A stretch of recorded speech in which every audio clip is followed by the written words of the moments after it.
आत्मिक प्यार की मूर्ति बनो और आत्माओं के आत्मिक प्यार की प्यास बुझाने वाले दाता देवता बनो।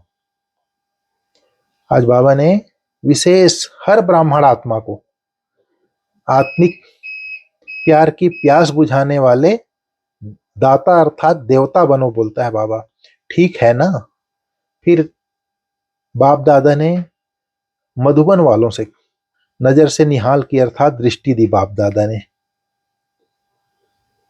फिर हॉस्पिटल निवासी, आबू निवासी तथा पार्टियों से अव्यक्त बाप दादा की मुलाकात। बाबा ने कहा, सभी अपने को खुशनसीब समझते हो। सारे विश्व में सबसे बड़े ते बड़ा नसीब किसका है? हर एक क्या समझते हैं कि सबसे बड़े ते बड़ा नसीब मेरा है। हर एक ऐसा समझते हैं। जब खुशनसीब है तो खुश रहते हैं। बाबा ने कहा खुश रहते हैं, तो एक खुशनसीब शब्द है। इसके ऊपर एक बार 90 में जब गायत्री गायत्री मोदी बहन जी थे, बहुत बड़े इंडस्ट्रियलिस्ट हैं, उद्योगपति हैं भारत के। उनके परिवार वालों को लेकर के आई थी ओम शांति भवन में। तो बाबा ने कहा सभी परिवार वालों को, आप लोग आज्ञाकारी बन करके आप आए हैं। भले आप देखने के हिसाब से आए हैं, जानने के हिसाब से आए हैं, लेकिन यहाँ पर आपने कदम रखा तो आपका भाग्य जमा हो गया। बाबा ने कहा भले अभी मालूम नहीं पड़ेगा, बाद में मालूम पड़ेगा, लेकिन यहाँ आप आए हैं, इसी से ही आपका भाग्य जमा हो गया। तो जब वो लोग सिर्फ देखने के हिसाब से, जानने के हिसाब से आए थे, तो इतने भाग्यवान हैं, वो इतने खुशनसीब हैं। तो हम लोग तो बाबा के बच्चे, बाबा को जानते हैं, मानते हैं, उसके श्रीमत पर चलते हैं, तो हम कितने खुशनसीब हैं, कितने भाग्यवान हैं। तो बाबा ने कहा जब इतने खुशनसीब हैं तो सदा खुश रहते हैं। सदा खुश रहते हैं, कभी कभी तो नहीं ना। जब बाप दादा ने भाग्य का सितारा चमका दिया, तो चमकते हुए सितारे को देख खुश रहते हो। बाबा ने कहा भाग्य का सितारा चमका दिया बाप दादा ने, तो चमकते हुए सितारे को देख खुश रहते हो। दिल में सदा खुशी के बाजे बजते हैं। बजते हैं। कौन सा गीत दिल गाती है? बाबा ने कहा वाह मेरा श्रेष्ठ भाग्य, यह गीत गाते हो। हाँ बाबा, हम सभी बच्चे वाह मेरा श्रेष्ठ भाग्य, वाह मेरा भाग्य, वाह मेरा बाबा, वाह रे मैं, ये गीत गाते हैं। बाबा का हर एक बच्चा ये गीत गाता होगा। ये जो वाह वाह शब्द है, ये शब्द ही बहुत श्रेष्ठ शब्द है। आत्मा को रोमांचित कर देता है, रोम रोम को पुलकित कर देता है। तो ये शब्द वाह मेरा श्रेष्ठ भाग्य, वाह मेरा मीठा बाबा, ये सब शब्द बार बार रिवाइज करने से ही आत्मा जो है एनर्जेटिक हो जाता है। तो बाबा ने कहा वाह मेरा श्रेष्ठ भाग्य, यह गीत गाते हो। सारा कल्प आपके भाग्य का गायन होता रहता है। सारा कल्प आपके भाग्य का गायन होता रहता है। आधा कल्प भाग्य की प्रारब्ध भोगते हो और आधा कल्प आपके भाग्य का गायन अनेक आत्माएं गाती रहती हैं। बाबा ने कहा सबसे विशेष बात है कि बाप को सारे विश्व में से कौन पसंद आया? आप पसंद आए ना। कितनी आत्माएं हैं, लेकिन आप ही पसंद आए। जिसको भगवान ने पसंद कर लिया, उससे ज्यादा और क्या होगा? उससे ज्यादा और क्या चाहिए? तो सदा बाप के साथ, तो सदा बाप के साथ बाबा ने कहा जिसको भगवान ने पसंद कर लिया, उससे और ज्यादा क्या चाहिए? तो सदा बाप के साथ अपना भाग्य भी याद रखो। भगवान और भाग्य, सारे कल्प में ऐसी कोई आत्मा होगी जिसको रोज याद प्यार मिले, प्रभु प्यार मिले? रोज याद प्यार मिलता है ना। सबसे ज्यादा लाडले कौन है? बाबा ने कहा, आप ही लाडले हो ना, बाबा के हम सब बच्चे ही लाडले हैं, तो सदा अपने भाग्य को याद करने से व्यर्थ बातें भाग जाएंगी, भगाना नहीं पड़ेगा, सहज ही भाग जाएंगी। तो अपने भाग्य को याद करने से, अपने श्रेष्ठ भाग्य का चिंतन करने से व्यर्थ स्वतः भाग जाएगी, भगाना नहीं पड़ेगा, बाबा ने कहा। बाबा ने कहा, अभी वर्तमान समय के प्रमाण, संगम युग के समय का महत्व समझकर हर सेकंड अपनी प्रारब्ध श्रेष्ठ बनाते रहो।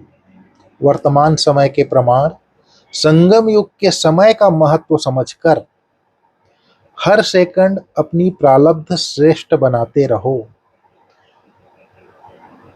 क्योंकि ये संगम युग इतना विशेष युग है, इस समय ही आत्मा और परमात्मा का मिलन होता है। इस समय ही हम आत्माएं अपना 84 जन्मों का भाग्य बना सकते हैं।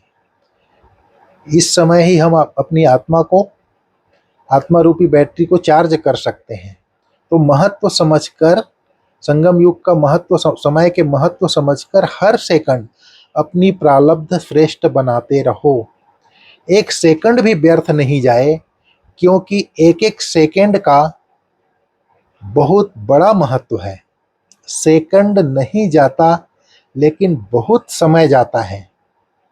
5000 साल की तुलना में संगम युग तो बहुत छोटा है, तो उसके अनुसार से बाबा ने कहा, सेकंड नहीं जाता, लेकिन बहुत समय जाता है, और यह फिर समय नहीं मिलना है। समय का परिचय है ना, अच्छी तरह से स्मृति में रहता है। देखो, आज आप सबको स्पेशल टाइम मिला है ना, अगर इकट्ठे आते तो दिखाई भी नहीं देते। अभी देख तो रहे हैं कौन कौन है, सब विशेष आत्माएं हो। सिर्फ अपनी विशेषता को जान, विशेषता को कार्य में लगाओ। सिर्फ अपनी विशेषता को जान, विशेषता को कार्य में लगाओ। बाबा का एक एक बच्चा विशेष आत्मा है। अभी अभी 3-4 दिन पहले का वरदान में आया था ना, बाबा का वरदान, अल्प को जानने और पवित्रता के स्वधर्म को अपनाने वाले विशेष आत्मा भव। बाबा ने कहा, बाप दादा को खुशी है कि मेरा एक एक बच्चा विशेष है, चाहे बुजुर्ग है, अनपढ़ है, छोटा बच्चा है, युवा है, प्रवृत्ति वाला है, लेकिन विश्व के आगे मेरा एक एक बच्चा विशेष है। दुनिया में बड़े भले बड़े बड़े नेता हो, अभिनेता हो, वैज्ञानिक हो, लेकिन अल्प को नहीं जाना तो कुछ नहीं जाना, बाबा ने कहा। और तुम निश्चय बुद्धि हो, फलक से कहते हो कि तुम ढूंढते रहो, हमने पा लिया। तो बाबा ने कहा, प्रवृत्ति में रहते सबने पवित्रता के स्वधर्म को अपना लिया, पवित्र, तो इसलिए पवित्र आत्मा, विशेष आत्मा बन गए। तो बाबा का एक एक बच्चा जो भगवान को पहचानने की दिव्य बुद्धि है, विशेषता है, ये सबसे बड़ी विशेषता है। और पवित्रता के स्वधर्म को अपनाना हर किसी के बस की बात नहीं है। तो बाबा का एक एक बच्चा, कोटों में कोई, इतना विशेष आत्मा है। तो बाबा ने कहा, इस विशेषता को कार्य में लगाओ। रामानुसार हर ब्राह्मण आत्मा को कोई न कोई विशेषता प्राप्त है ही। तो बाबा ने कहा, तो इस विशेषता को सदा स्मृति में रखो और उसको सेवा में लगाओ। हर एक की विशेषता उड़ती कला की बहुत तीव्र विधि बन जाएगी।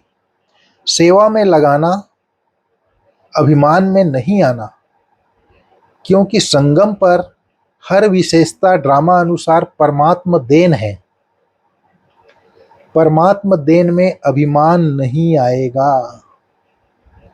अगर मेरा समझते हैं तब अभिमान आता है, और अभिमान आता है वहां अपमान की फीलिंग होती है।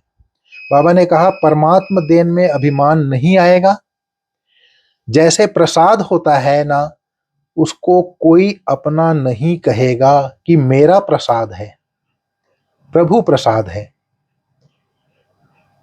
ये विशेषताएं भी प्रभु प्रसाद है। प्रसाद सिर्फ अपने प्रति यूज नहीं किया जाता है, बांटा जाता है। बांटते हो, महादानी हो, वरदानी भी हो। पांडव भी वरदानी महादानी हैं, शक्तियां भी महादानी हैं। बाबा ने कहा दानी महादानी वरदानी, ज्ञान गुण शक्तियों का जो दान करते हैं, वाचा से ज्ञान दान करते हैं तो दानी हैं, गुणों का दान करते हैं तो महादानी हैं, शक्तियों का दान करते हैं तो वरदानी हैं। तो शक्तियां भी महादानी हैं, 1-2 घंटे के महादानी नहीं,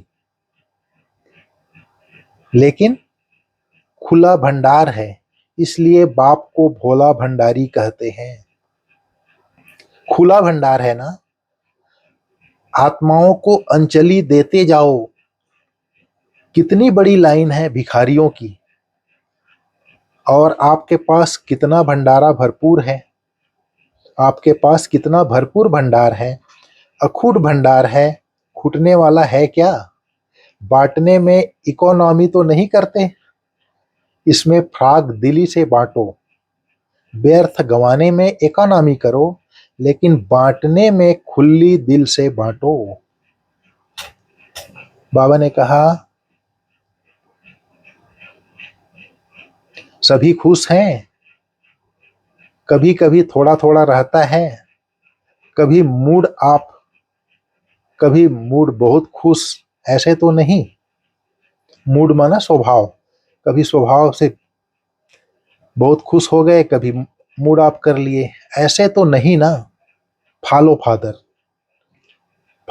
अर्थात ब्रह्मा बाप को फॉलो। ब्रह्मा बाबा ने कभी मूड ऑफ नहीं किया, सदा खुश रहे। बाबा ने कहा कभी मूड बहुत खुश, ऐसे तो नहीं ना। फॉलो फादर, बाप दादा मूड ऑफ करता है क्या? तो फॉलो फादर है ना। बाप दादा के पास स्पेशल ब्राह्मण बच्चों के लिए टीवी है, उसमें सबकी भिन्न भिन्न मूड आती है। बाप दादा के सामने हमारा सारा चित्र सामने आता है, उसमें दिखाई देता है बाप दादा को। कितना मजा आता होगा देखने में। सदा महादानी बनने वाले की मूड बदलती नहीं है। दाता है ना, देते जाओ। देवता बनने वाले माना देने वाले, लेवता नहीं, देवता। बाबा ने कहा कितने बार देवता बने हो? अनेक बार बने हो ना। तो देवता अर्थात देने के संस्कार वाले। कोई कुछ भी दे, लेकिन आप सुख की अंजलि, शांति की अंजलि, प्रेम की अंजलि दो। लोगों के पास है ही दुख अशांति, तो क्या देंगे वो? जो है वही देंगे ना। और आपके पास क्या है? सुख है, शांति है, सब ठीक है ना। बाबा ने कहा आपके पास शांति है, अर्थात हमारे पास सर्व आत्माओं के प्रति शुभ संकल्प है। सुख है अर्थात अगर किसी को हम ज्ञान देते हैं, प्रॉपर्टी देते हैं, खजाना देते हैं तो सुख मिलता है। तो आपके पास है सुख और शांति, सब ठीक है ना। अच्छा मिलन मनाया, ऐसे तो नहीं समझते हम तो पीछे आए, स्पेशल आए हो। नजदीक तो मधुबन के रह रहे हो। आबू निवासियों को बाप दादा बोल रहे हैं, नजदीक तो मधुबन के रह रहे हो। मधुबन का घेराव तो अच्छा किया है। बाबा ने कितनी महिमा की है बीके कॉलोनी वालों की, आबू निवासियों की। फिर बाबा ने कहा हॉस्पिटल वाले, हमारे ग्लोबल हॉस्पिटल वाले बैठे हुए हैं, हॉस्पिटल वाले भी सेवा अच्छी कर रहे हैं। शांतिवन के भी बहुत हैं। पार्टी वाले सिक्की लधे हैं, थोड़े हैं इसलिए सिक्की लधे हैं। फॉरेनर्स के बिना भी शोभा नहीं है, इसलिए हर ग्रुप में अपनी शोभा बढ़ाने आ जाते हैं। अच्छा, सेवाधारियों से अव्यक्त बाप दादा की मुलाकात।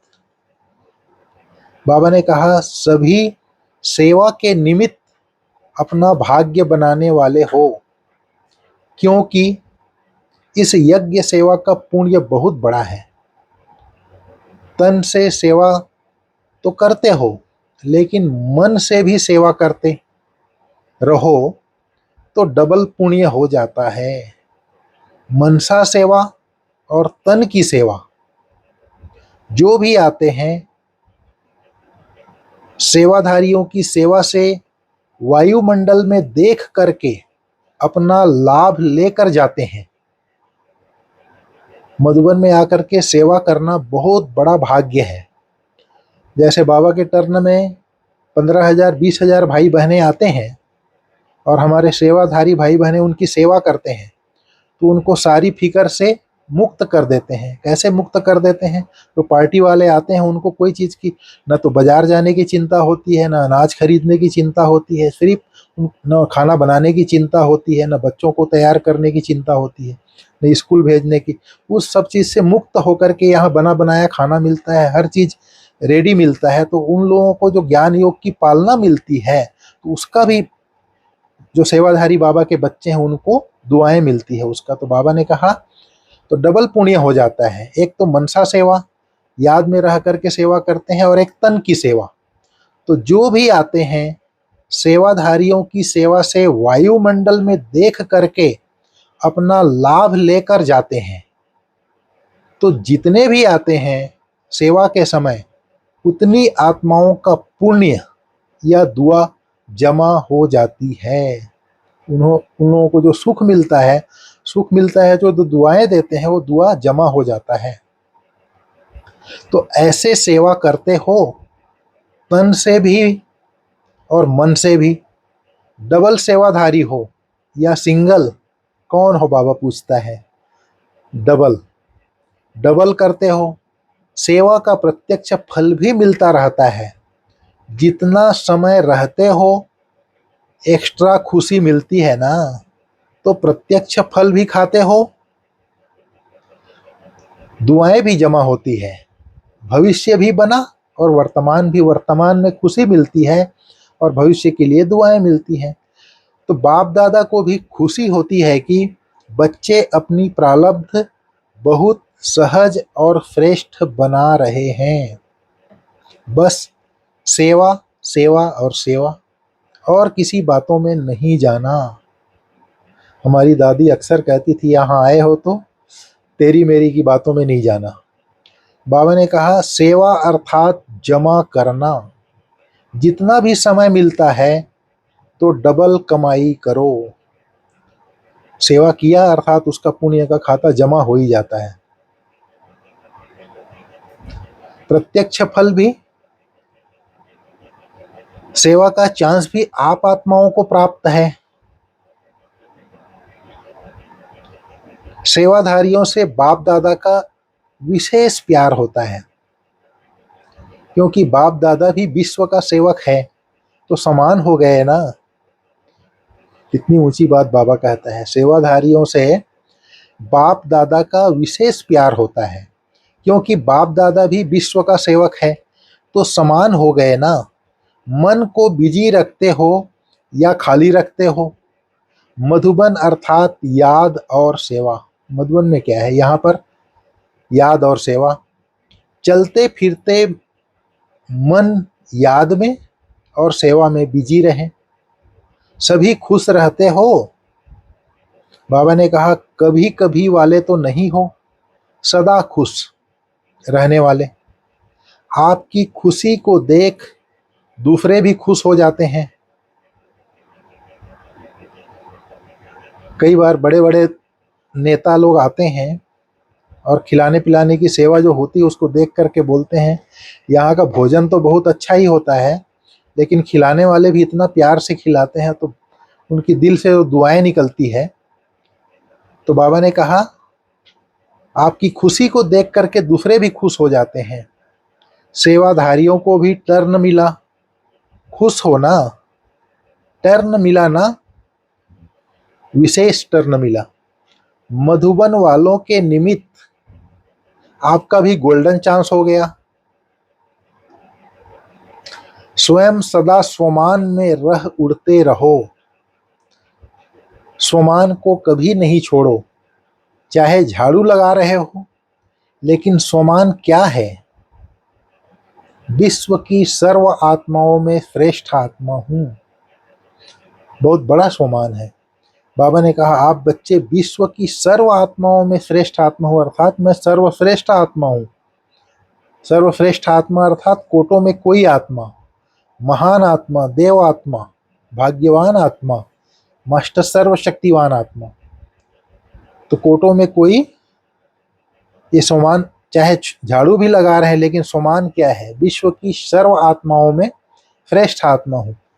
जैसे कोई भी बड़ा आदमी है, जैसे हमारे प्राइम मिनिस्टर जी झाड़ू लगाते थे, वो झाड़ू लगाते थे, कोई छोटा नहीं हो जाते थे, वो अपने सोमान में रहते थे कि मैं देश का प्रधानमंत्री हूँ। तो उसको देख करके अन्य आत्माओं को सफाई के प्रति जागृति आती है, प्रेरणा आती है। तो अपने सोमान में रहो, बाबा कहते हैं। चाहे झाड़ू लगा रहे हो, लेकिन सोमान क्या है? जैसे हमारी दादी रोटी बनाने वाली माताओं के बीच में जाकर के रोटी बनाती थी, तो कोई छोटा सेवा करने से छोटा नहीं हो जाता, लेकिन सोमान, मैं कौन हूँ? विश्व की सर्वश्रेष्ठ आत्मा हूँ। तो अपनी रूहानी सोमान कोई भी काम करते भूलना नहीं। बाबा ने कहा नशा रहता है ना, रूहानी नशा। हम किसके बन गए? किसके बन गए? ऊंचे ते ऊंचे बाप के बन गए। भाग्य याद रहता है ना, भूलते तो नहीं हो। जितना भी समय सेवा के लिए मिलता है, उतना समय एक एक सेकंड सफल करो। व्यर्थ नहीं जाए, साधारण भी नहीं। रूहानी नशे में, रूहानी प्राप्तियों में समय जाए, ऐसा लक्ष्य रहते हो ना, ऐसा लक्ष्य रखते हो ना। बाबा ने कहा ऐसा लक्ष्य रखते हो, रूहानी नशे में, रूहानी प्राप्तियों में समय जाए। अच्छा, ओम शांति। आज बाबा का वरदान है, स्नेह की उड़ान द्वारा सदा समीपता का अनुभव करने वाले स्नेही मूर्त भव। सभी बच्चों में, वरदान का विस्तार है, सभी बच्चों में बाप दादा का स्नेह समाया हुआ है। स्नेह की शक्ति से सभी आगे उड़ते जा रहे हैं। स्नेह की उड़ान तन व मन से, दिल से बाप के समीप ले आती है। भल, ज्ञान, योग, धारणा में सब यथाशक्ति नंबरवार हैं, लेकिन स्नेह में हर एक नंबर 1 है। यह स्नेह ही ब्राह्मण जीवन प्रदान करने का मूल आधार है। परमात्मा का जो प्यार मिला, उसी से हम सब बाबा के बच्चों को ब्राह्मण जीवन मिला। यही स्नेह ब्राह्मण जीवन प्रदान करने का मूल आधार है। स्नेह का अर्थ है पास रहना, पास होना और हर परिस्थिति को बहुत सहज पास करना। परमात्मा स्नेह में इतनी शक्ति है जो हर परिस्थिति को सहज ही पास कर सकते हैं।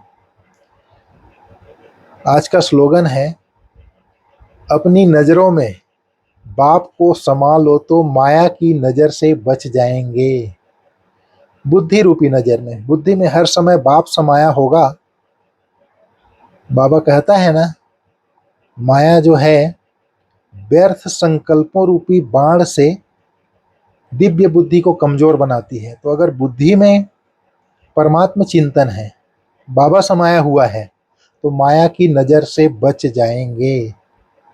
ये थी आज की बाबा की 27 अक्टूबर की मुरली। ओम शांति। आज का अव्यक्त इशारा है,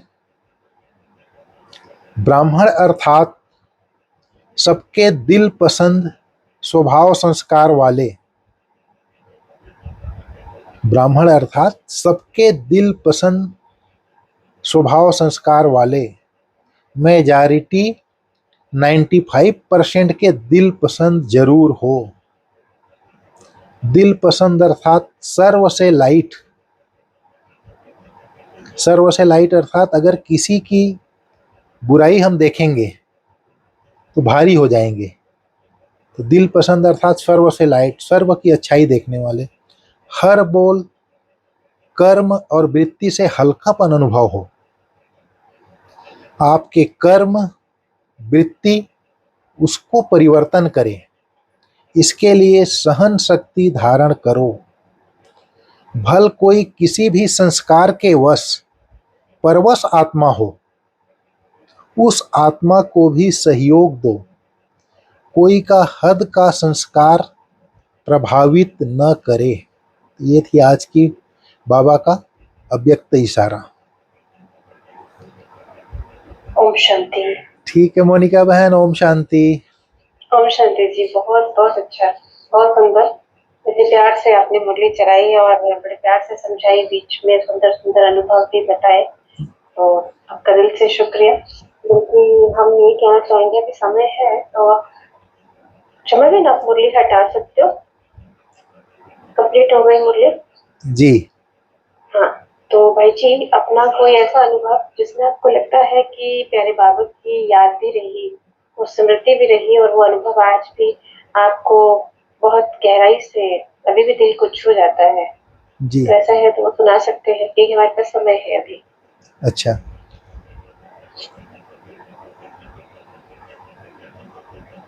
मैं मोनिका बहन, मैं क्या पुरुषार्थ कर रहा हूँ वो सुनाऊं थोड़ा? जी जी, सब अपना पुरुषार्थ भी बताइए और थोड़ा सा हमें भी उन्नति की कुछ साधन दीजिएगा कि हाँ कैसे हमें भी वो पुरुषार्थ में ऐड ऑन करना है, जी। युक्तियाँ भी बताइए। तो मैं जो है ना, संकल्प को कैसे शुद्ध बनाया जाए उसके ऊपर विशेष अटेंशन देता हूँ। मैं जैसे बाबा कल का वरदान दिया था ना, सर्व वरदानों को समय पर कार्य में लगाकर फलीभूत बनाने वाले फल स्वरूप आत्मा भाव। बाबा ने कल कहा था, बाप दादा द्वारा जो भी वरदान मिले हैं समय प्रति समय उसे समय पर कार्य में लगाओ। सिर्फ वरदान को सुनकर खुश नहीं हो जाओ कि आज बहुत अच्छा वरदान मिला, लेकिन वरदान को जब कार्य में लगाते हैं, काम में लगाते हैं, तो वरदान कायम रहते हैं। बाबा ने कहा वरदान को जब काम में लगाते हैं तो वरदान कायम रहते हैं। वरदान तो अविनाशी बाप के हैं, लेकिन उसको फलीभूत बनाना है। उसके लिए वरदान को बार बार स्मृति का पानी दो और स्वरूप में स्थित होने का धूप दो, तो वरदान फलीभूत हो जाएगा। तो ये बहुत सालों से हम लोगों का एक ग्रुप बना था, उसमें हम लोग बैठते थे, तो ये वरदान के ऊपर विशेष अटेंशन देने का पुरुषार्थ करते थे हम लोग। तो हम लोग मुरली की कोई ना कोई पॉइंट जैसे रिवाइज करते थे, तो हम लोग विशेष वरदान के ऊपर देते थे। तो अनेक वरदान तो हम लोग बुद्धि में रखते थे, स्मृति में रखते थे, उसको बार बार स्वरूप में होने का पानी भी देते थे। लेकिन एक जो वरदान मेरे को बहुत टच किया था बाबा का, जो शांति के ऊपर था, अभी थोड़े दिन पहले भी वो सेंटेंस आया था, पर वो दूसरा वरदान था। बाबा ने कहा, शुभ संकल्प के यंत्र द्वारा साइलेंस की शक्ति का प्रयोग करने वाले सिद्धि स्वरूप आत्मा भाव। ये वरदान जो मिला था, ये मैंने अपनी बुद्धि में नोट करके रखा था। तो बाबा ने विस्तार में जो बोला था, साइलेंस की शक्ति का विशेष यंत्र है शुभ संकल्प। तो इस शुभ संकल्प के यंत्र द्वारा जो चाहो वह सिद्धि रूप में प्राप्त कर सकते हो। इसके लिए इसको पहले स्वयं के प्रति यूज करो। तन के व्याधि के ऊपर प्रयोग करोगे तो कर्म बंधन मीठे संबंध में बदल जाएगा और कर्म बंधन सहज अनुभव होगा। तो मेन जो एक शब्द बाबा ने कहा, साइलेंस की शक्ति का विशेष यंत्र है शुभ संकल्प। तो जो यंत्र है, यंत्र अर्थात मशीन जिससे कोई चीज का उत्पादन होता है, प्रोडक्शन होता है। तो मैंने इस चीज को बार बार जब पढ़ा, इस सेंटेंस को, साइलेंस की शक्ति का विशेष यंत्र है शुभ संकल्प। तो शुभ संकल्प जो हमारा मन जो है, संकल्प जो है, अगर शुभ हो जाता है, संकल्प हम जितना ज्यादा शुभ करेंगे तो हम शांति में रह सकते हैं। तो ये संकल्प को शुभ बनाने का, शुद्ध बनाने का, इसके ऊपर पुरुषार्थ किया मैंने। तो ये जो सेंटेंस है, ये मेरी बुद्धि में हमेशा मैं रखता हूँ कि साइलेंस की शक्ति का विशेष यंत्र है शुभ संकल्प। तो मेरा संकल्प कैसे शुभ रहे, सदा शुद्ध कैसे रहे, इसके ऊपर मैंने विशेष पुरुषार्थ भी किया और अटेंशन भी दिया। ये शब्द मेरे को अंदर तक, दिल के गहराई तक गया कि शुभ संकल्प जो है साइलेंस का मशीन है, यंत्र है। तो इसके ऊपर पुरुषार्थ किया। फिर उसके ऊपर जैसे बाबा जो कहता है सोमान में रहो, सोमान में रहना ही सबसे बड़ा शुद्ध संकल्प है, शुभ संकल्प है। जैसे हमारे आदरणीय सूरज भाई जी भी बार बार अंडरलाइन कराते हैं कि सदा सोमान में रहो। तो सोमान का जो संकल्प करते हैं, सोमान में स्थित होते हैं, सोमान को बार बार रिवाइज करते हैं, रियलाइज करते हैं, तो जब उसका स्वरूप बन जाते हैं, तो चिंतन में जाते जाते फिर उसका स्वरूप जब हम बन जाते हैं, तब फिर ऑटोमेटिक हमारा संकल्प जो है शुभ होता जाता है।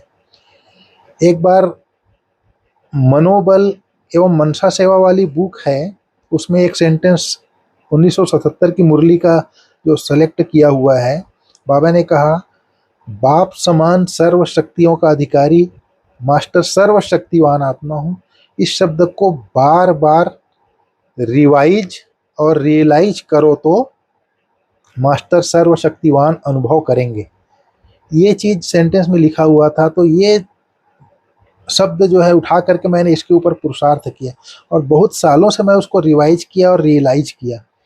तो मैंने देखा जो मास्टर सर्वशक्तिवान की विशेषताएं हैं, उसको रिवाइज और रियलाइज करने से वो सारी विशेषताएं अपने अंदर आने लगती हैं। तो ये जो सोमान का अभ्यास किया, तो जैसे ही सोमान का अभ्यास करते हैं, जैसे मैं आत्मा मास्टर सर्वशक्तिवान हूँ, बाप समान सर्व शक्तियों का अधिकारी मास्टर सर्वशक्तिवान हूँ, तो उसमें फिर स्वचिंतन भी चलता है,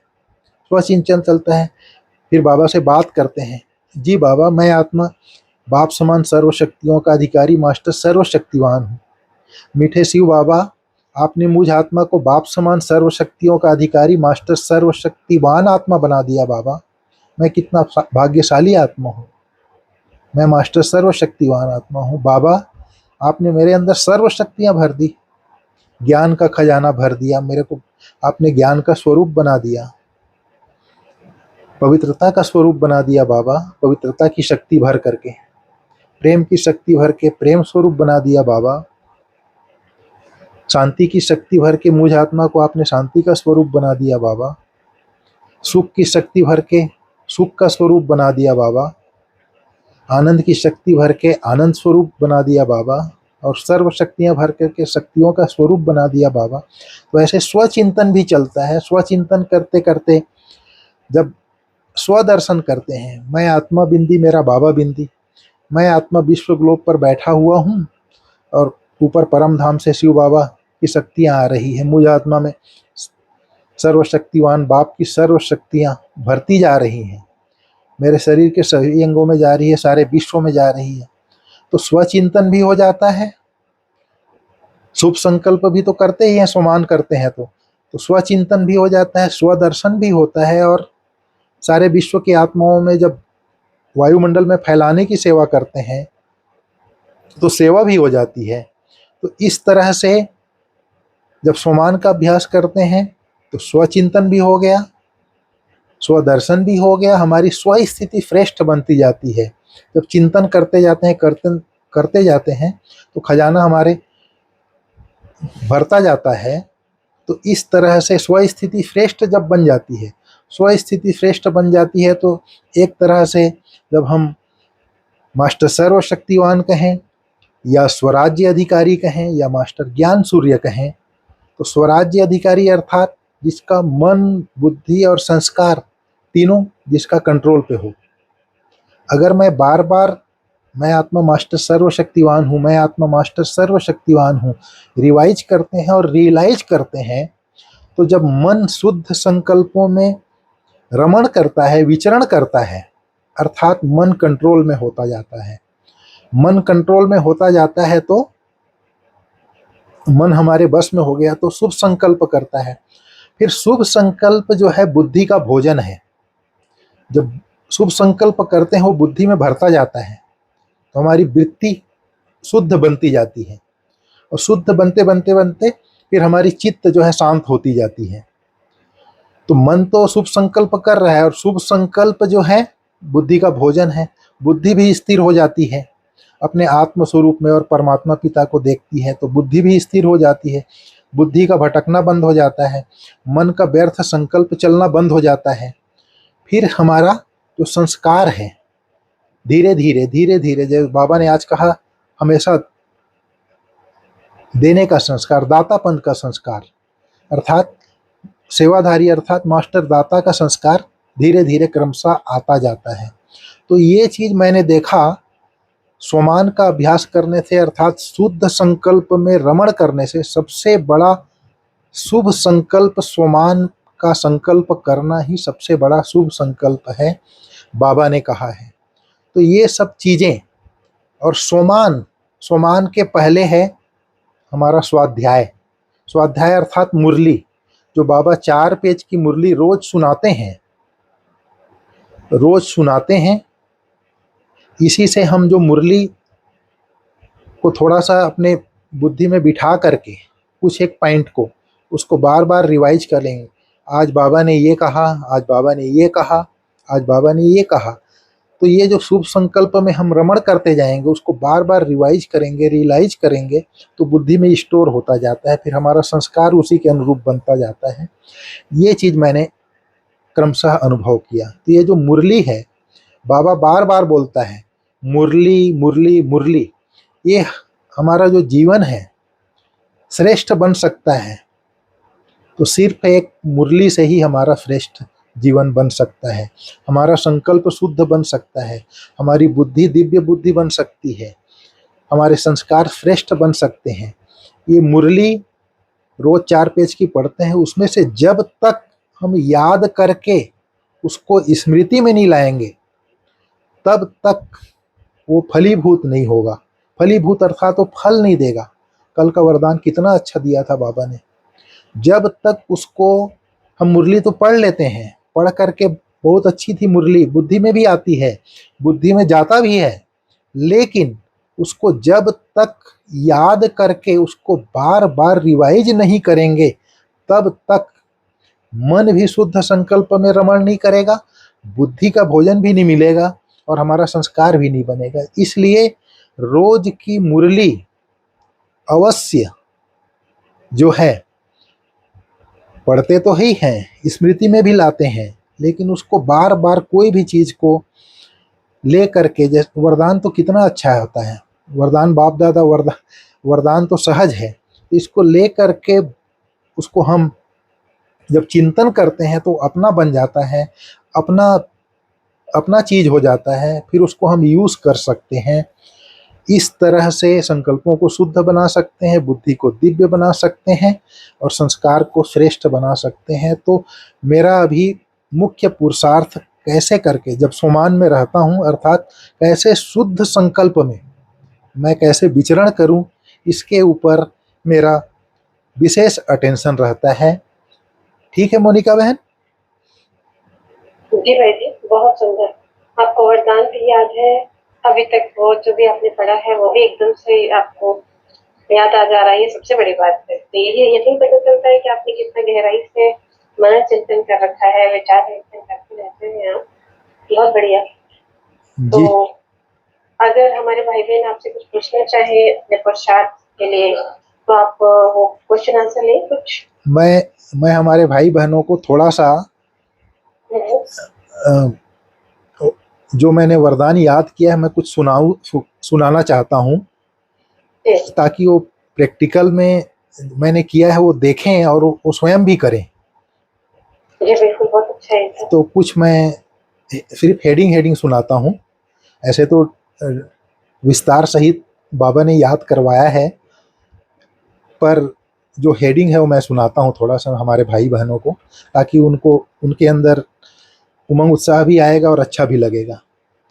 तो मोनिका बहन, लगभग बाबा ने, मैं जब वॉकिंग करता हूँ ना, वॉक करता हूँ सुबेरे, तो मैं मुरली अपने हाथ में रखता हूँ। अमृत वेला करने के बाद मैं मुरली पढ़ता हूँ। और ये प्रेरणा जो है हमारे निर्वैर भाई जी से मिली थी मेरे को। अरे वाह, हाँ, बहुत अच्छा। निर्वैर भाई जी अक्सर कहते थे, मुरली जब अमृत वेला आप कर लेते हैं तो बुद्धि शांत रहती, उस समय मुरली पढ़ लो।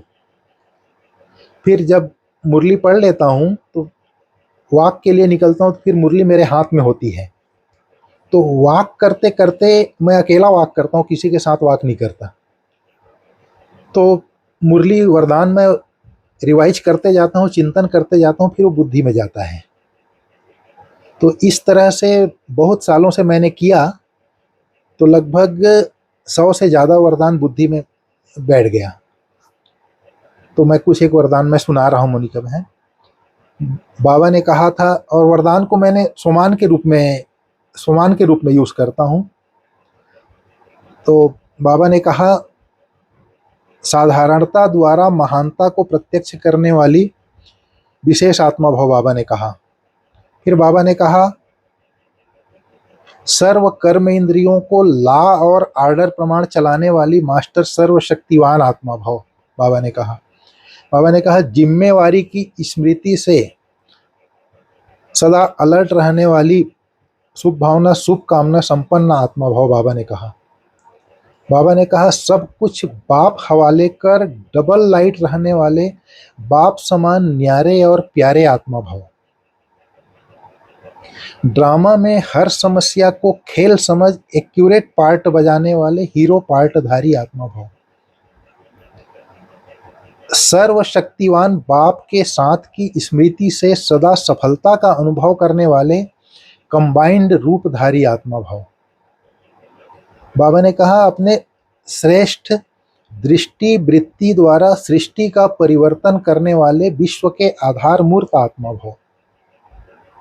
बाबा ने कहा, संगम युग पर हर समय, हर संकल्प, हर सेकंड को समर्थ बनाने वाले ज्ञान स्वरूप आत्मा भाव। बाबा ने कहा, शांति की शक्ति से असंभव कार्य को संभव करने वाले योगी तू आत्मा भाव। फिर बाबा ने कहा, योग के करंट के वाइब्रेशन द्वारा यज्ञ किले को मजबूत बनाने वाले यज्ञ रक्षक भाव। कहा बाबा ने। फिर बाबा ने कहा, स्वमान में स्थित रह देह के भान को समाप्त करने वाले अकाल तख्त नसीन अकाल मूर्त भव। इसका डिटेल सुनाता हूँ। संगम युग पर बाप दादा द्वारा अनेक सोमान प्राप्त है। सिर्फ रोज एक सोमान को स्मृति में रखो। सोमान में स्थित होने से देह अभिमान ऐसे भाग जाएगा जैसे रोशनी के आने से अंधेरा भाग जाता है। न मेहनत लगती है, न समय लगता है। बाबा ने कहा, आपका डायरेक्ट परमात्मा लाइट के साथ कनेक्शन है। सिर्फ स्मृति का स्विच डायरेक्ट लाइन से ऑन रखो तो इतनी रोशनी हो जाएगी जो स्वयं तो लाइट में रहेंगे, औरों के लिए लाइट हाउस बन जाएंगे। तो ये उसका डिटेल भी था। फिर बाबा ने कहा, स्वमान में स्थित रह हद की इच्छाओं को समाप्त करने वाले इच्छा मात्रम अविद्या भव। बाबा ने कहा, जो बच्चे सोमान में स्थित रहते हैं उन्हें हद का मान प्राप्त करने की इच्छा नहीं रहती। एक सोमान में सर्व हद की इच्छाएं समा जाती हैं, मांगने की आवश्यकता नहीं रहती। बाबा ने कहा, हद की इच्छा कभी भी पूरी नहीं होती। एक हद की इच्छा अनेक इच्छाओं को उत्पन्न करती है और एक सोमान सर्व हद की इच्छाओं को सहज ही संपन्न कर देता है। इसलिए श्रेष्ठ सोमानधारी बनो तो सर्व प्राप्ति स्वरूप बन जाएंगे, अप्राप्ति एवं इच्छाओं की अविद्या हो जाएगी। बहुत ऊंचे ऊंचे वरदान बाबा ने दिए हैं। जब हम इसको स्मृति में लाएंगे और स्वरूप में स्थित होने की धूप देंगे तो सहज वरदान फलीभूत होगा। फिर बाबा ने कहा, नॉलेजफुल बन हर कर्म के परिणाम को जानकर कर्म करने वाले मास्टर त्रिकालदर्शी आत्मा भव। बाबा ने कहा, महानता के साथ निर्माणता को धारण कर सर्व द्वारा मान प्राप्त करने वाले सुखदायी आत्मा भव। बाबा ने कहा, सत्यता के साथ सभ्यता पूर्वक बोल और चलन से आगे बढ़ने वाले सफलता मूर्त आत्मा भाव। बाबा ने कहा, सूक्ष्म चेकिंग द्वारा पापों के बोझ को समाप्त करने वाले समान और संपन्न आत्मा भाव। बाबा ने कहा, सूक्ष्म चेकिंग द्वारा पापों के बोझ को समाप्त करने वाले सर्व प्राप्ति स्वरूप आत्मा भाव। फिर बाबा ने कहा, दूसरों की चिंता छोड़ स्व का परिवर्तन करने वाले शुभ चिंतक आत्मा भाव। बाबा ने कहा, सदा हर कर्म में रूहानी नशे का अनुभव करने वाले खुश नसीब आत्मा भाव। बाबा ने कहा, अपने पूज्य स्वरूप की स्मृति द्वारा रूहानी नशे का अनुभव करने वाले जीवन मुक्त आत्मा भाव। बाबा ने कहा, सदगुरु द्वारा मिले हुए महामंत्र की चाबी द्वारा सर्व प्राप्ति संपन्न आत्मा भाव। फिर बाबा ने कहा, याद और सेवा के डबल लाख द्वारा निर्विघ्न रहने वाले फीलिंग प्रूफ आत्मा भाव। ये कुछ वरदान मैंने सुनाए मोनिका बहन, ऐसे तो और शांति जी भाई जी, ये सारे आपने रिवाइज कर दिए हम सबके लिए, बहुत अच्छा है। लेकिन ये बहुत काबिले तारीफ बात है कि आपको सारे वरदान एकदम मुख में है, स्मृति में है। तो इसकी एक ये बताइए कि जैसे कई कहते हैं हमें तो बाबा की पूरी मुरली 2 बार सुने, 3 बार सुने, पढ़ भी ले, तो अच्छी मिलती है, तो उनको आप सुझाव देना चाहेंगे? मोनिका बहन, जब ये चलते, जैसे हमारी मम्मा थी ना। म्यूट हो गया, आवाज नहीं आ रही है जी, म्यूट तो नहीं है मोनिका बहन। ये एक मिनट, मैं इस माइक देखता हूँ।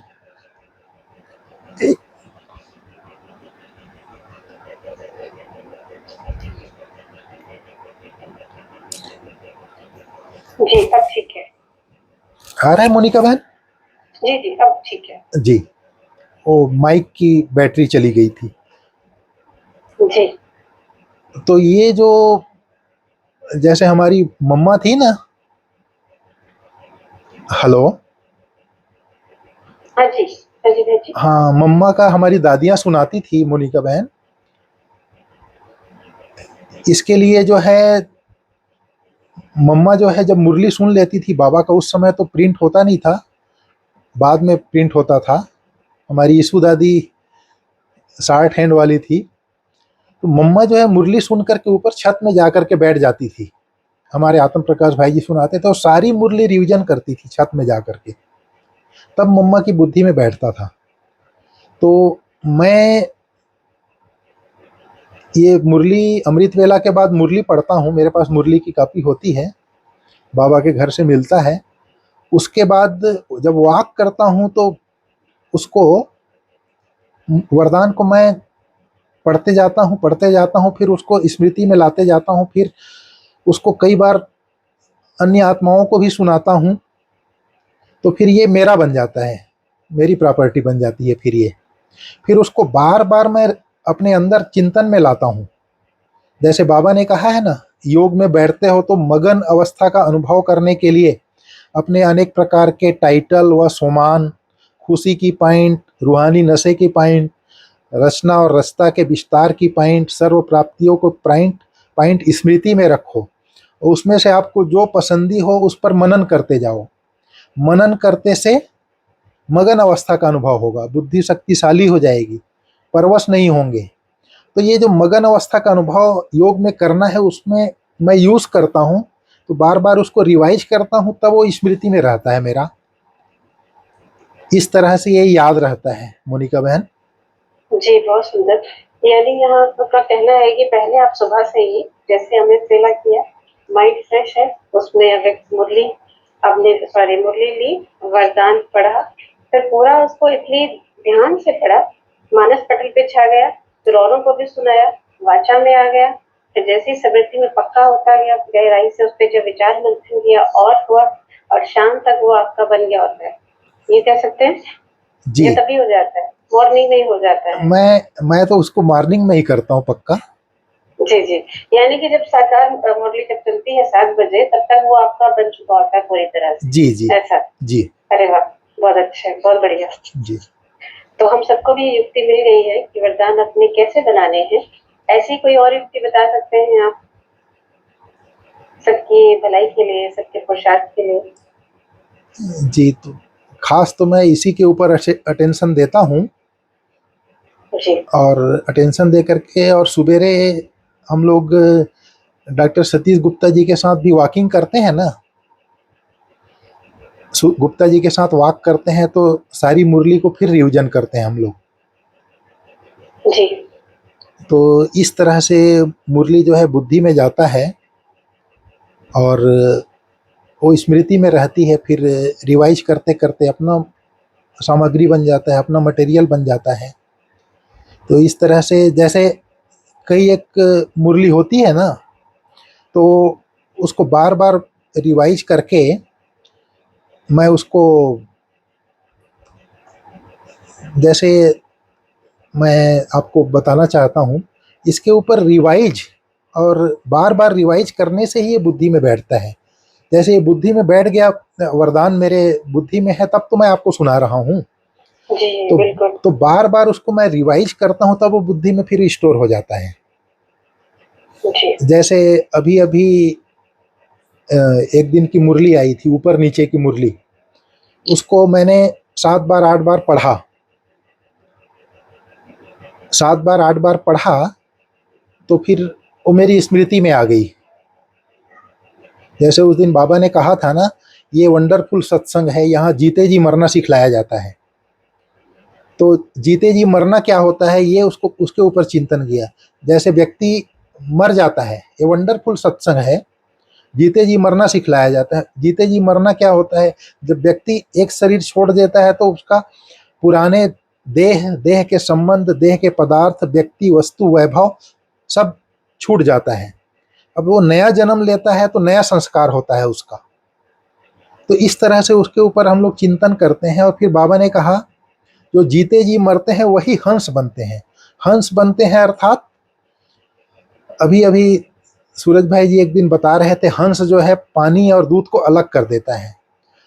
तो सूरज भाई जी बोले, ये कैसे पानी और दूध को अलग कर देता है, ये तो मेरे को भी पता नहीं है। तो उस सभा में एक भाई बैठे थे, उन्होंने बताया, हंस का जो चोंच होता है वो इतना खट्टा होता है कि दूध फट जाता है, और पानी अलग हो जाता है और पनीर अलग हो जाता है। तो इस तरह से दूध और पानी अलग हो जाता है। अब वहाँ पर रतन और कंकड़ की तो बात नहीं है, दूध और पानी की बात है, लेकिन हमारे पास व्यर्थ और समर्थ की बात है।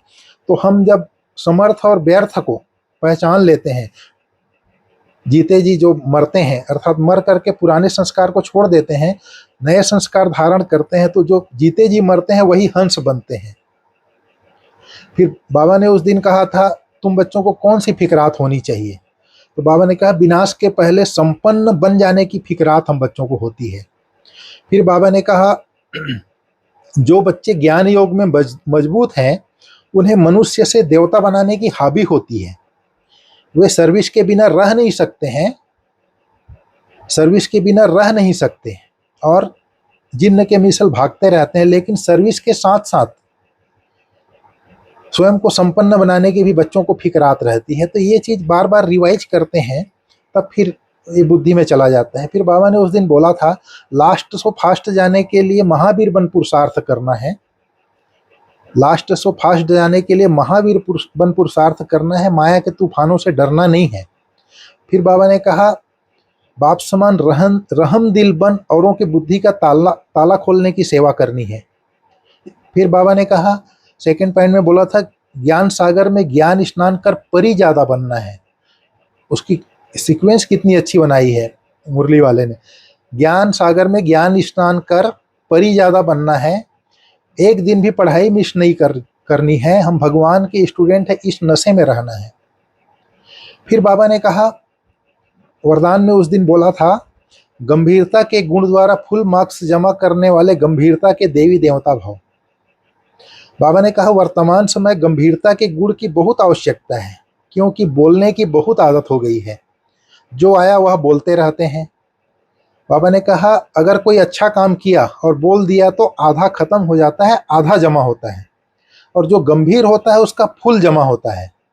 इसलिए गंभीरता के देवी देवता बन फुल मार्क्स जमा करो, वर्णन करने से कम हो जाता है। फिर बाबा ने कहा था, बिंदु रूप में स्थित रहो तो समस्याओं को सेकंड में बिंदी लगा सकेंगे। तो इस तरह से इसको जब हम सुबेरे वॉक करते करते मैं उसको पढ़ा और बुद्धि में डाला, फिर बार बार कई दिनों तक उसको मैंने रिवाइज किया, एक ही मुरली के ऊपर काम किया, 15-20 दिन तक एक ही मुरली के ऊपर काम किया, फिर उसके बाद मैंने दूसरी मुरली ली थी कल परसों। तो इस तरह से ये उसको बार बार रिवाइज करता हूँ, उसी संकल्प को बार बार रिवीजन करता हूँ, तब वो बुद्धि में चला जाता है। और बुद्धि में चला जाता है, फिर वो मेरा योग के समय भी काम आता है, चिंतन में, और फिर मेरी सामग्री बन जाती है, मेरा संकल्प शुद्ध हो जाता है, फिर धीरे धीरे वो सेवा में भी काम आता है। इस तरह से इसको मैं यूज करता हूँ मोनिका बहन। जी, बहुत सुंदर, बहुत बढ़िया। देखिए, हमारे भी रिवाइज हो गए सारे वरदान। और कैसे, जैसे कई पूछते हैं कि हमें नहीं याद होती है मुरली, ये उनके लिए भी है। और बात में जैसे कई कहते हैं कि शक्तिशाली अमृत वेला कैसे करें, तो मुरली पे अगर ध्यान रहेगा, फिर कमांड आ जाएगी, तो क्या याद करना है, कैसे बात करनी है, वो एक कमेंट्री खुद की तैयार हो जाती है। जी बहुत ही अच्छा। जी जी, शशि बहन आपसे कुछ पूछना चाह रहे हैं, पूछ सकते हैं? हाँ हाँ, भले पूछें। शशि बहन, अनम्यूट कीजिए, हैंड रेज कीजिए जरा।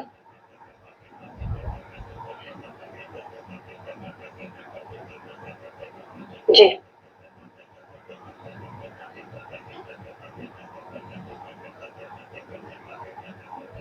ओम शांति भाई जी। ओम शांति शशि बहन।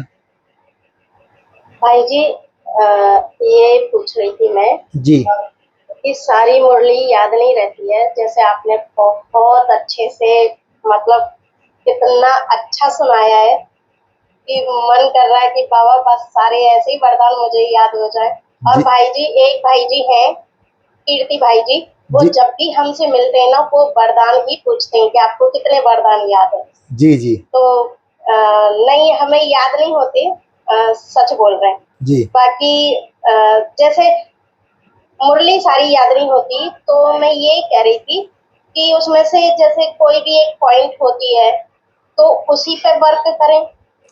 जैसे स्लोगन लें या वरदान लें, या कोई भी बीच में पॉइंट आती है बाबा की जो बहुत अच्छी लगती है, तो उस पर बार बार वर्क करें, तो भी याद हो जाएगी। जी जी, जरूर होगी। लेकिन मेरा अनुभव कहता है शशि बहन, थोड़ा सा एक बार जो है ना, आप एक स्टेप पार कर लेंगे तो आपका इतना मजा आएगा। जैसे मैं पहली बार वरदान याद कर रहा था ना, तो मेरे को भी लगा कि याद नहीं कर पाऊंगा, लेकिन एक बार बाबा ने हिम्मत दे दी ना, उसके बाद मैं तो अनेकों वरदानों को याद कर लिया। तो इसलिए ये जो वरदान होता है और वरदान का जो विस्तार होता है ना, बहुत ही महत्वपूर्ण होता है, और जीवन में प्रयोग करने वाली बातें होती है, जीवन में अप्लाई करने वाली बातें होती हैं। इसलिए मैं तो खास वरदान के ऊपर अटेंशन देता हूँ। और स्लोगन्स भी बहुत अच्छे होते हैं, बाबा की मुरली की हेडिंग भी बहुत अच्छी होती है, प्रश्न उत्तर में भी होते हैं। तो कोई भी चीज़ याद करके स्मृति में जरूर हमको लाना है, और हम ले आए तो हमारी आत्म उन्नति बहुत अच्छी होगी। और एक बार आप उसका स्वाद चख लेंगे ना याद करने का, तो आपके लिए इतना मजा आएगा और आपको आनंद आएगा, और आपको बार बार अनेक वरदान याद करने का उमंग उत्साह आएगा। जी, थैंक यू भाई जी। जिस दिन वरदान चलता है ना, उस दिन तो मैं बार बार रिपीट करती हूँ। बस थोड़ा वर्क नहीं करती, लेकिन कल की मुरली पे वरदान पे मैंने वर्क किया और मुझे बहुत अच्छा लगा। जैसे कि घर गृहस्थी का भी बैलेंस बन गया था। बाबा जैसे कहते हैं ना कि हर एक चीज में बैलेंस बना के रखना पड़ता है, याद में और सेवा में, जी तो वो बैलेंस भी बहुत अच्छा बना। जी, थैंक यू भाई जी। थैंक यू ओम शशि शांति बहन। भाई जी। ओम शांति। जैसे आप लोग भाई जी, जैसे हम लोग अव्यक्त मुरली में कमेंट्री बनाते हैं, ऐसे साकार मुरली में भी बना सकते हैं कमेंट्री। साकार मुरली जो है,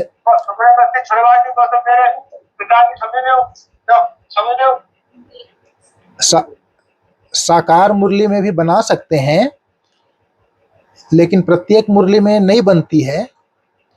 जैसे एक बार इसमें जो अव्यक्त वाणी होती है ना, उसमें एक टॉपिक पे चलता है मुरली, तो उसमें कमेंट्री बनाना सहज होता है। और ये जो साकार मुरली है, ये बहुत ही गुह्य मुरली होती है, और उसके एक एक सेंटेंस होते हैं ना, वो मतलब बहुत गूढ़ रहस्य भरे हुए होते हैं। जो साकार बाबा की मुरली है, एक एक सेंटेंस होते हैं वो बहुत गूढ़ता लिए हुए होते हैं, बहुत गूढ़ राज है। अगर इसको हम गहराई से पढ़ें, आज दादी जानकी जी अपना अनुभव सुनाते थे, थोड़ा सा मैं बता रहा हूँ। आज हमारी दादी जानकी विश्व की सर्वाधिक स्थिर चित्त महिला कैसे बनी? मुरली से ही बनी। उस समय तो साकार मुरली थी। साकार मुरली पढ़ पढ़ के इतने गूढ़ राज भरे हुए हैं साकार मुरली में।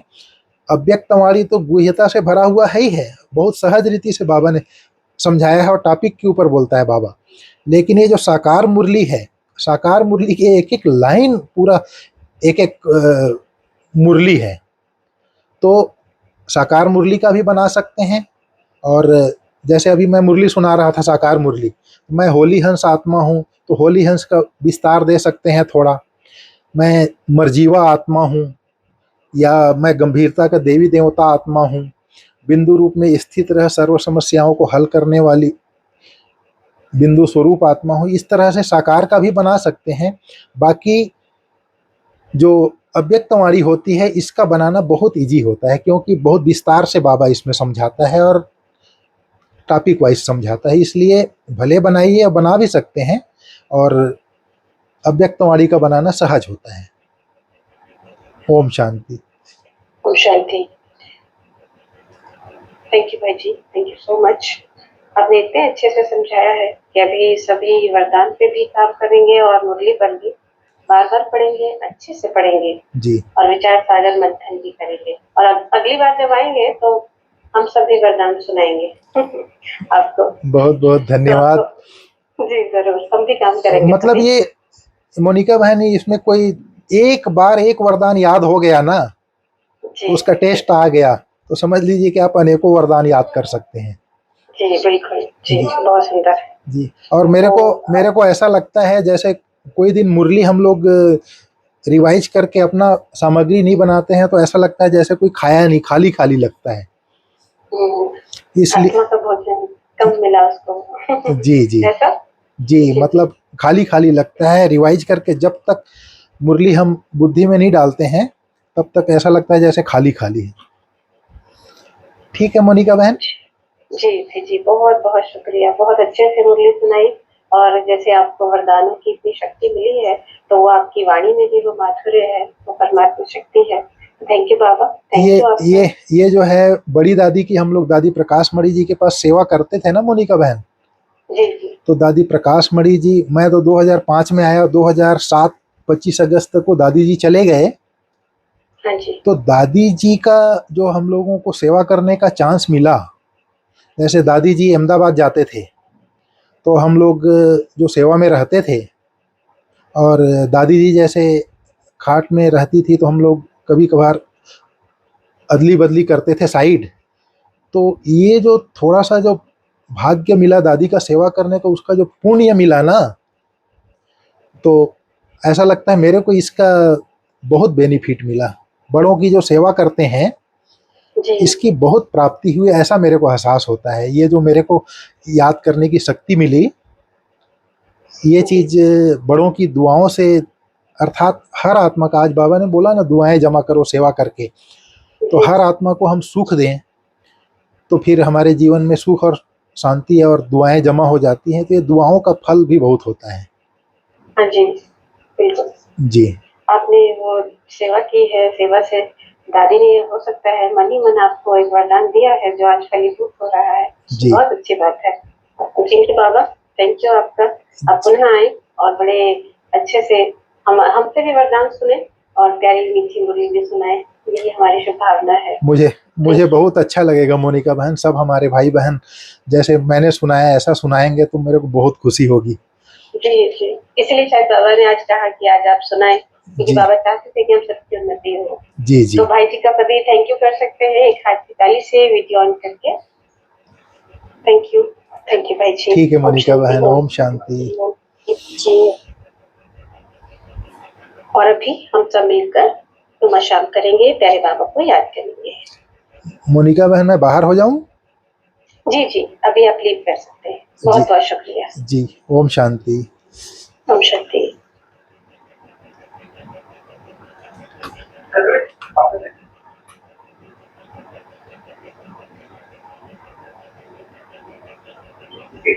मेरी गीत बोलेगा, गीत चला दो और क्षमाबेन गीत आप प्ले कर दो और शैली आप फिर वीडियो विजुअलाइजेशन लगा देना, ठीक है? क्षमाबेन है ना, ये चले गए? क्षमाबेन चले गए, चलो आप ही लगा दो फिर, ठीक है? हाँ, और सुदीप्ता बेन योग करेंगे। बल्कि सुदीप्ता बेन आज थोड़ा पहले ज्यादा करा दो क्योंकि कल का भी मिस हुआ, ठीक है? चलो, ओके, ओम शांति। सुदीप्ता बेन हम आपको होस्ट बना रहे हैं, फिर आप संभाल लीजिएगा, ठीक है? ठीक है। ओम शांति। ओम शांति।